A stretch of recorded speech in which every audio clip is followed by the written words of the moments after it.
Jean-Marc Guiton, je vous trouve là sur la deuxième fête du vélo à Saint-Cyr-les-Barges au bord du Rhône. Vous êtes le monsieur sécurité pour tout un chacun. Aujourd'hui, pour les gens qui sont à vélo, c'est quoi les principaux points d'attention? Donc à vélo, en ville et à la campagne, donc d'avoir un vélo bien équipé, c'est-à-dire avec des freins corrects, des pneus bien gonflés, avec un écarteur pour la sécurité, un écarteur de 20 cm sur le côté gauche.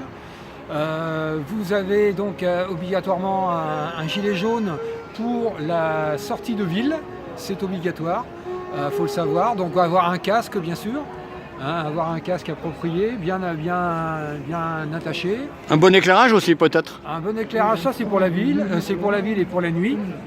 Donc l'éclairage bien sûr c'est pour la ville, pour la nuit on va dire, en règle générale. Voilà, donc avoir des règles de sécurité bien définies. Donc bien sûr vous arrêtez au feu rouge, parce que le cycliste il a une obligation et il est voué à un code de la route, comme les automobilistes. Voilà, donc s'arrêter au feu rouge. Vous avez aussi, quand vous tournez à gauche, à droite, vous avez les bras. Donc vous mettez votre bras d'un côté ou de l'autre, bien sûr, à l'endroit où vous voulez tourner. Exactement. Et puis alors maintenant, malgré toutes ces précautions que la majorité, on peut dire, des cyclistes font, ils ont quand même des difficultés pour circuler, que ce soit en ville ou que ce soit sur la route. Quelles sont un petit peu les difficultés que vous voyez de la part des autres usagers des voies? La principale, pour moi en tant qu'utilisateur, la principale difficulté, c'est de mettre des pistes cyclables, en ville à contresens. Normalement, les voitures doivent rouler à 30 km/h, mais elles roulent plus vite. Et elles voient vite fait, en face un vélo. Et là, il y a panique. Les communes, les villes font un maximum de pistes cyclables, mais elles ne sont pas toujours bien appropriées.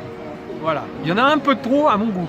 Et quand ils sont dans le même parcours de circulation, il y a quand même un certain nombre d'accidents, heureusement souvent pas mortels, mais de la part des automobilistes vis-à-vis ou des camions d'ailleurs. Je prône toujours en tant que cycliste, justement quand on est sur une piste cyclable et qu'il y a des voitures en stationnement, de laisser par rapport aux voitures en stationnement 70 cm, de se décaler de 70 cm pour justement éviter les portières qui s'ouvrent, pour que les conducteurs qui soient un petit peu irréfléchis ouvrent la portière sans s'apercevoir qu'il y a un cycliste qui arrive. Et ça, malheureusement, c'est arrivé souvent à chacun. Et je prône aussi que cette distance vous permette que s'il y a un conducteur qui vous double, qui vous frôle, vous avez aussi la possibilité de vous rabattre légèrement sur la droite. Vous avez une distance de sécurité à peu près de 70 cm. Vous pouvez vous rabattre sur la droite et vous évitez justement que le conducteur vous frôle. Il y a aussi le problème en ville des sas vélos pas toujours respectés, et puis aussi des angles morts pour les camions et les autobus. Ça, là, oui, tout à fait. Il faut avoir conscience. Donc, bien sûr, tout cycliste, comme les automobilistes, ne devrait pas avoir des écouteurs sur les oreilles. Et j'en vois, mon Dieu, si j'en vois, ils écoutent la musique, c'est bien gentil, mais bon, c'est que les oreilles, oui, c'est le plus important en cycliste.